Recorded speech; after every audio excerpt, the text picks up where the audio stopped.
Bom dia a todos e a todas, aqui membros, participantes do nosso grupo de estudo, conversando sobre Espiritismo à luz do Evangelho.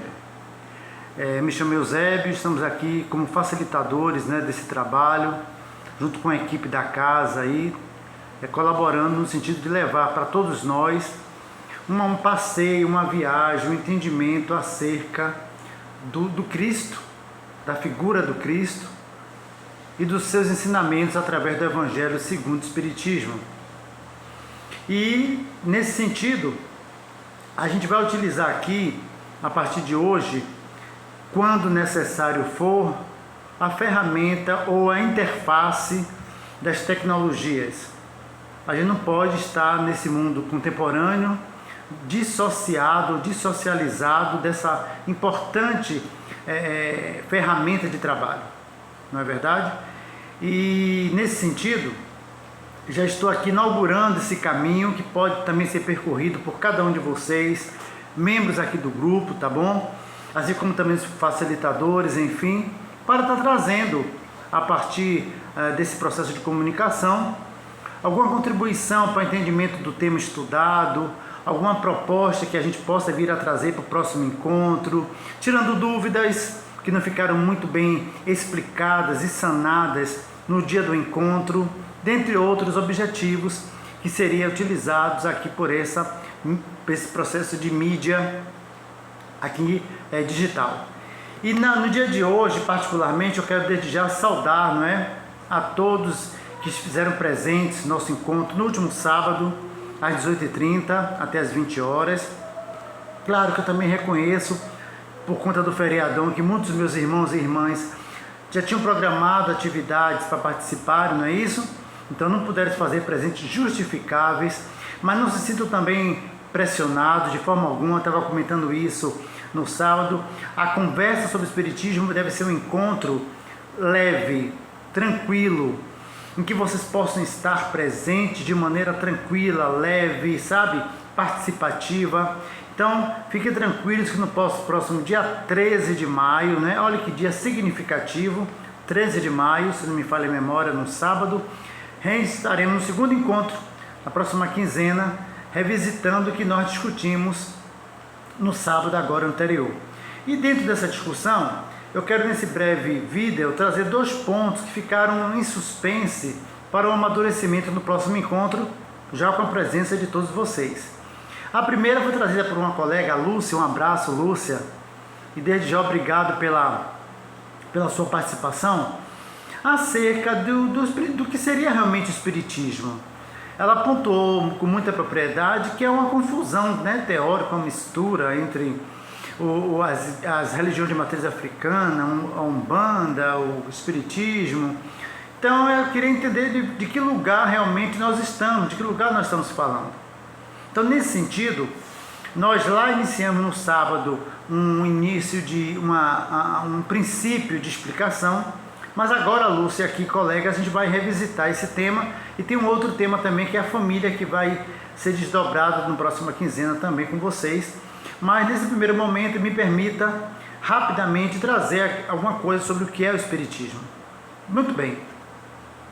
A doutrina espírita nos ensina que no planeta Terra nós tivemos 3 grandes revelações.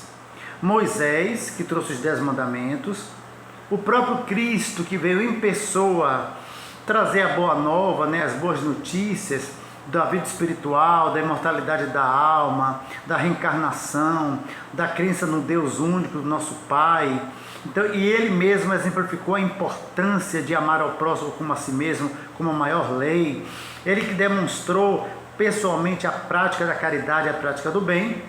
E depois do que nós fizemos com ele, ele ainda não nos deixou órfãos, ele disse, Aliás, ele disse isso na Santa Ceia, quando ele disse aos apóstolos que não iria embora, já estava para ir, mas ele não nos deixaria órfãos, que ele enviaria um outro Consolador, o Espírito da Verdade, que diria tudo aquilo que ele disse e muito mais, e que nós sabemos que hoje é o Espiritismo, redivivo, o cristianismo redivivo.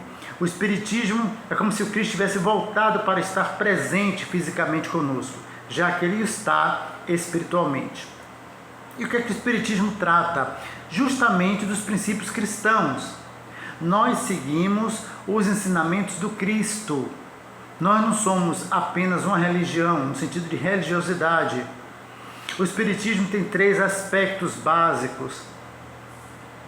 Ele é ciência, ciência da observação, da experimentação, da comprovação, ou seja, pressuposto da ciência positivista.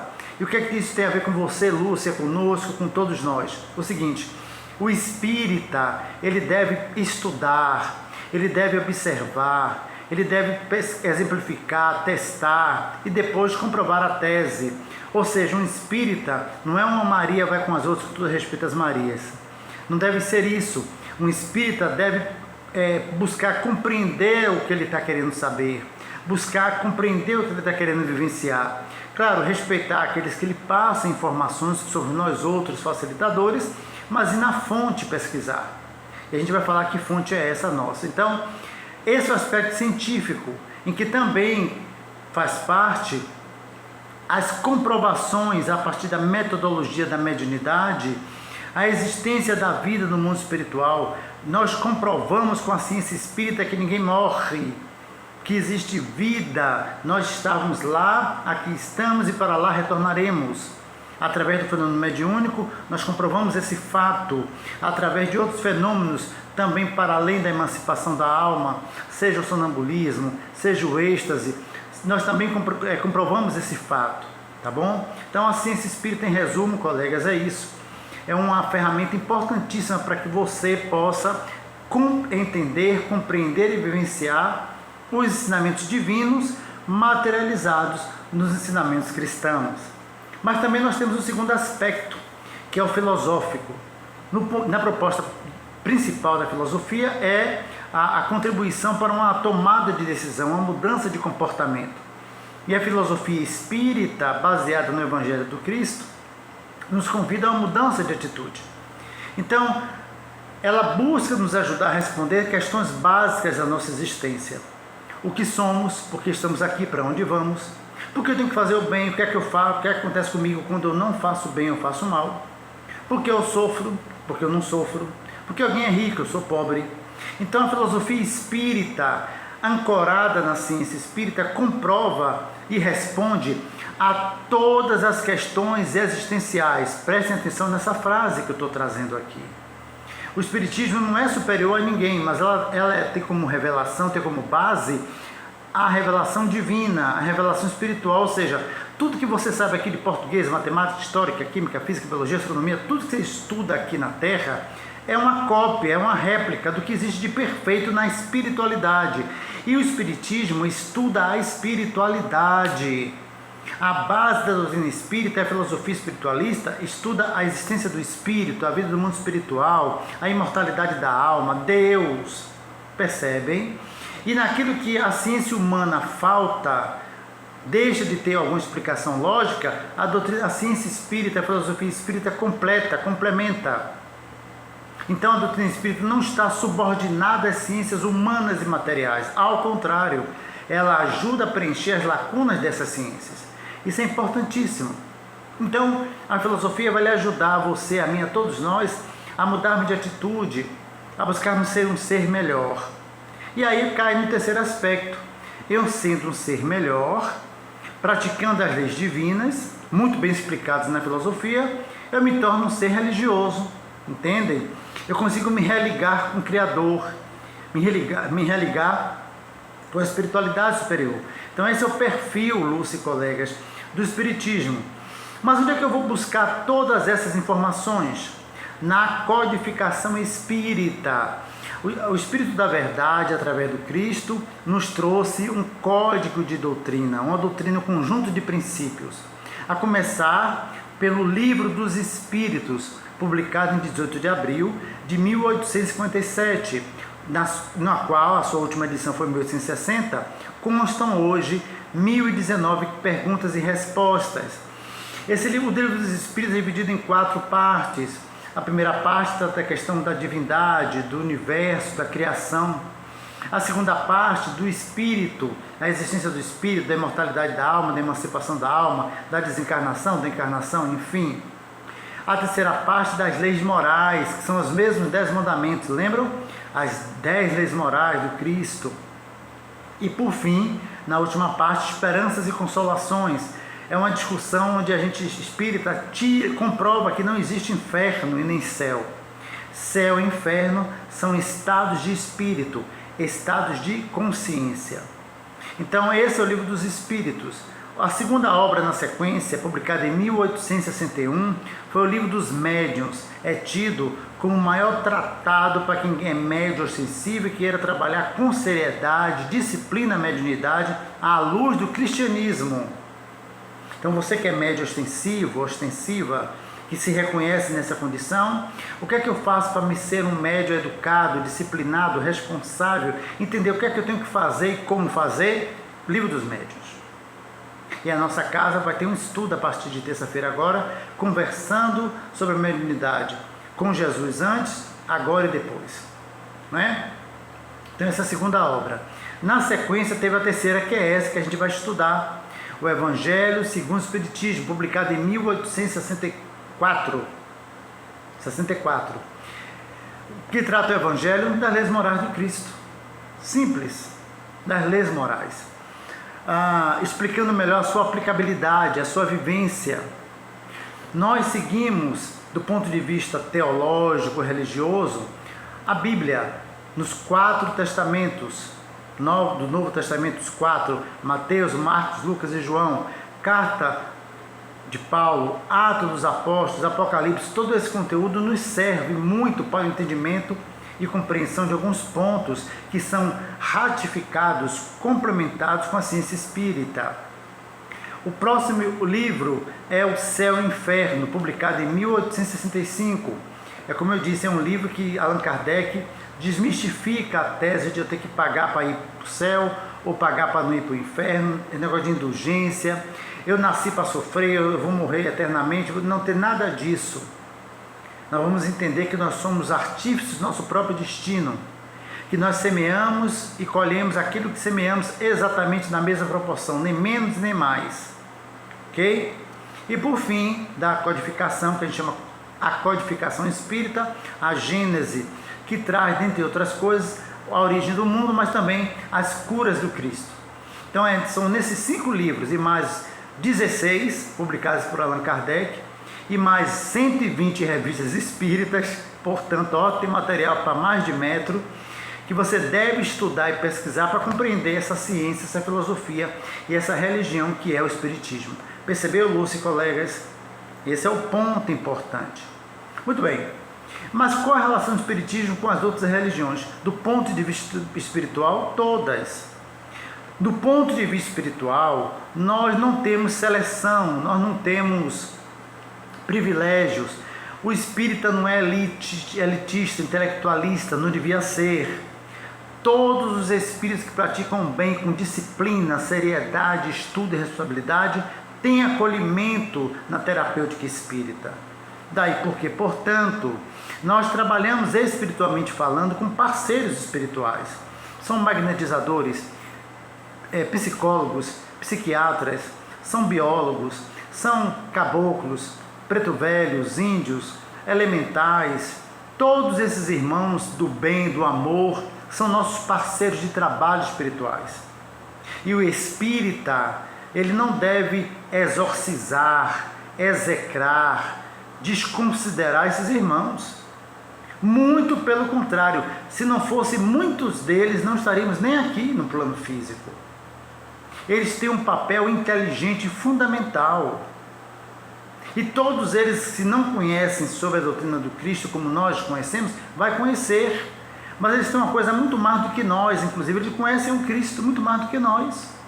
Porque não se engane não, o governador espiritual da terra é Jesus, ele sabe quem é cada um de nós. Ele não saberia quem são os benfeitores amigos de outras matrizes religiosas?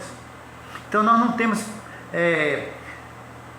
nenhuma adversidade com nenhum parceiro. Agora, na casa espírita, segundo nos ensina Allan Kardec em Obras Póstumas, nós temos um padrão de trabalho.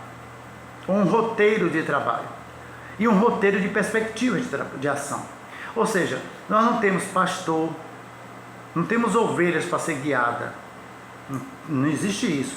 Existem irmãos como vocês que estão nos assistindo, que a gente leva o conhecimento, vocês vão buscar na fonte e tirar suas conclusões, ciência, lembra? Nós não temos padre na casa espírita para ter confissão, como uma pessoa que está imune, uma pessoa... Não tem isso. Todos nós caminhamos juntos. Evidentemente que uns renascem pela reencarnação para terem compromissos e outros vão aprendendo no processo. No meu caso, por exemplo, em Tela, eu renasci, reencarnei com o compromisso de fazer palestra, compromisso de ser educador e me educar com o trabalho. Outros vieram apenas para começar a aprender para ajudar alguém, não sei. Cada um tem um motivo de estar aqui. Mas na casa espírita não tem nenhum padre, pastor. Tem líderes, pessoas que, como eu disse, renascem com o compromisso de liderar um grupo para o bem, não é? Mas não tem líder no sentido de idolatria, um chefe, alguém, não tem isso. Temos irmãos que nós temos que respeitar muito pelo sacrifício e pelo esforço que fazem por todos nós, que seja nosso irmão Divaldo Franco, foi Chico Xavier e tantos outros, que Deus abençoe a todos eles. A casa espírita não tem ritual, certo? Não tem ritual de cânticos, tipo mantras, não tem velas, não tem casamento na casa espírita, não tem sacramentos, paramentos, não tem roupa específica, nada disso. A casa espírita, guardando as devidas proporções, deveria ser, não é? Semelhante à casa do caminho, é uma casa simples, claro, com luz, água, ar-condicionado, telefone. A tecnologia está aí e o conforto está aí para todos, não é a crítica de pregar aqui pobreza, não é isso. Mas a casa espírita tem que atender a todos e a todas indistintamente, certo? Independente de ter dinheiro ou não, de ser culto ou não, de ser branco ou preto ou não, entende? A casa tem que atender a todos. E esse é o perfil da casa espírita. Buscar ser a casa do caminho que Pedro funda para atender os pobres estropiados que somos nós do caminho. Então esse é o perfil resumido do que seja espiritismo, do que seja casa espírita. E por fim, quem somos nós? Nós somos os trabalhadores da última hora, como consta lá no Evangelho segundo o Espiritismo, no seu capítulo 20. Você acha que caiu de paraquedas na doutrina espírita? Não existe improviso no mundo espiritual.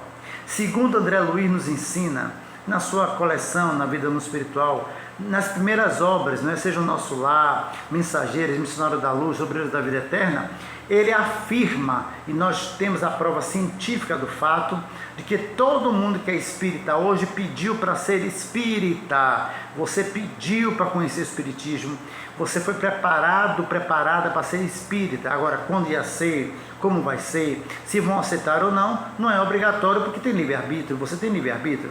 Então você foi preparado para ter possibilidade máxima de entrar na doutrina. Você entra se você quiser, você fica se você quiser e responde por isso.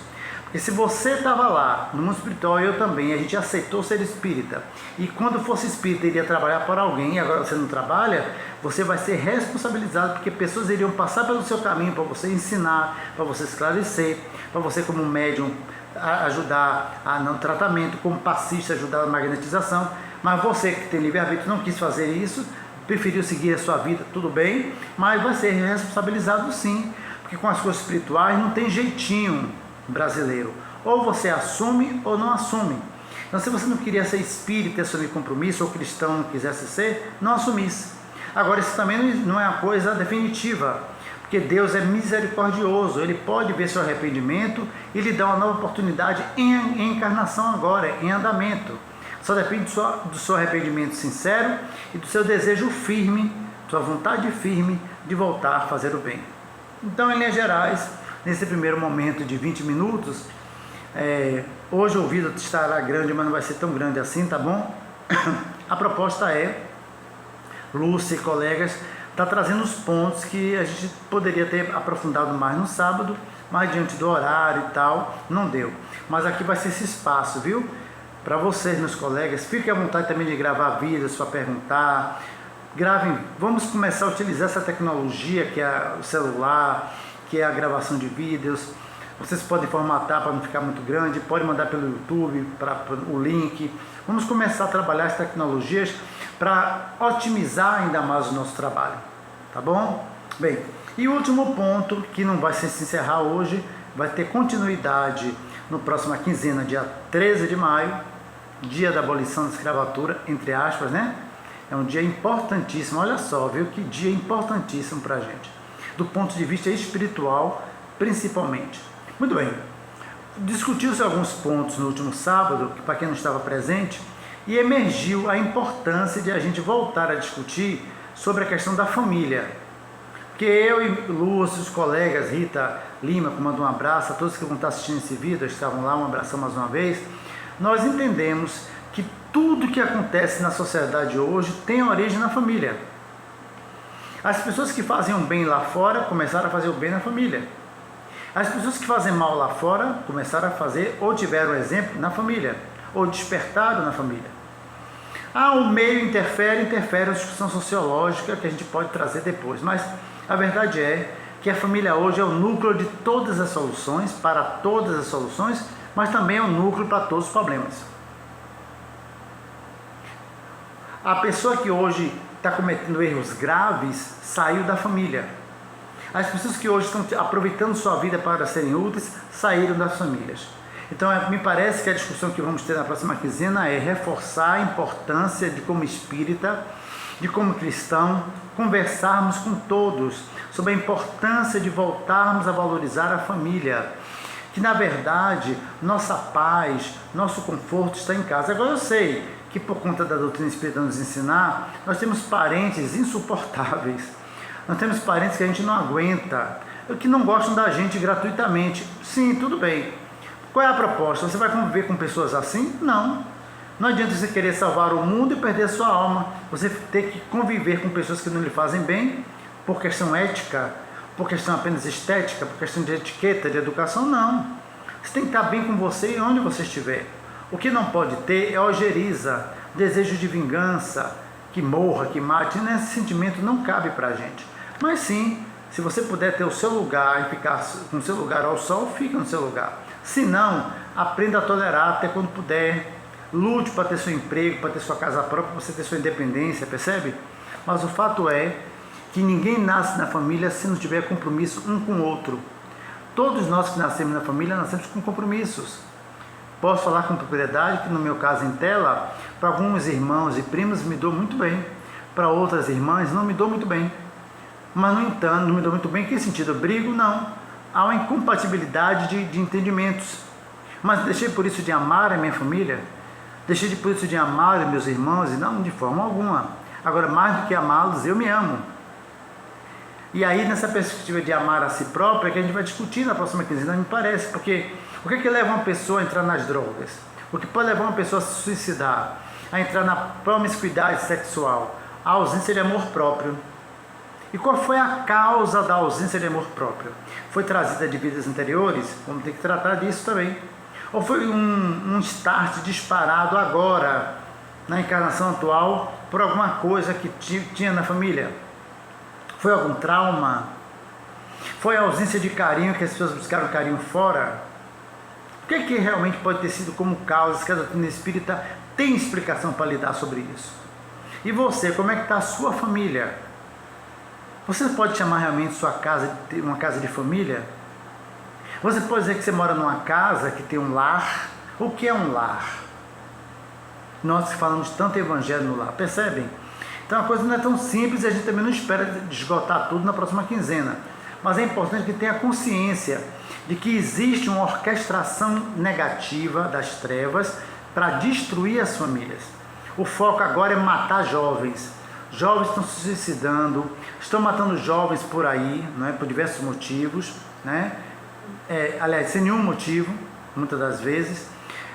Jovens se perdendo nas drogas, jovens se perdendo em vários outros espaços negativos. Então, a tendência das trevas é destruir quem está nascendo para não ter que renovar a humanidade e também não permitir a reencarnação de espíritos que possam vir trazer luz, como se eles pudessem barrar a vontade de Deus, se eles pudessem barrar a vontade de Jesus Cristo.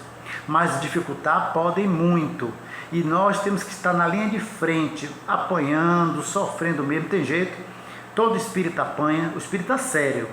O espírito que não é sério no trabalho nem está apanhando, nem está sentindo nada. Esses aí, é a minha opinião pessoal, porque não tem um cristão que não esteja apanhando. Todos os cristãos da história da humanidade que fizeram alguma coisa apanharam do início ao fim. Por que eu seria diferente? Eu sou melhor do que eles em quê? Eu sou melhor do que Paulo em quê? Melhor do que Pedro, que foi crucificado de cabeça para baixo? Eu sou melhor do que quem? Chico Xavier, que passou por cirurgias e tanta coisa, Edivaldo Franco apanha até hoje. Então eu sou melhor do que eles o quê? Então se eu não estou passando por nada, bote suas barbas de molho. Ah, mas então para ser espírito tem que sofrer? Não é isso. Foi Jesus que disse, no mundo haverá aflições. Quem quiser me seguir, pegue sua cruz e siga-me, não olhe para trás. Então, em nenhum momento ser espírita é você estar desprovido de suas responsabilidades, consequências do mau uso do seu livre-arbítrio. Por isso que a gente fala, através da ciência espírita, que não existe milagre na casa espírita. Existe esforço para ser melhor. Mas é importante que esse esforço comece a se materializar na família. E aí me parece que na próxima quinzena, você que está assistindo esse vídeo no grupo aí, que eu vou passar também no privado de cada um, comece a trazer divagações, questionamentos, que possam lhe ajudar, a você que possa ter problema na família, ou alguém que você conheça, que você queira levar uma palavra de conforto mais fundamentada, ou também você tomar conhecimento para ser um dia, você precisar saber como se comportar, seja de diversos motivos, pode postar no grupo, se identificando, um breve vídeo, um breve áudio, sobre esse tema muito instigante, que é o tema da família. No mais, um bom feriadão, boa segunda-feira, uma boa semana. Compareçam às sextas-feiras nas palestras, tá bom? Estão ótimas, muito boas, tranquilas, leves, falando do Evangelho do Cristo. Na próxima sexta-feira agora, a nossa Ritinha de Santa Amaro, que está aqui também no grupo, vai estar falando com muita tranquilidade, com muita alegria para vocês. E eu vou estar com vocês no dia 12 na palestra, no dia 13 no nosso Conversando sobre Espiritismo à Luz do Evangelho.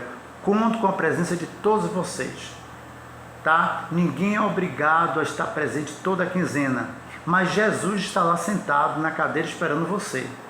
Não deixe Jesus esperando, não por mim, mas por Ele.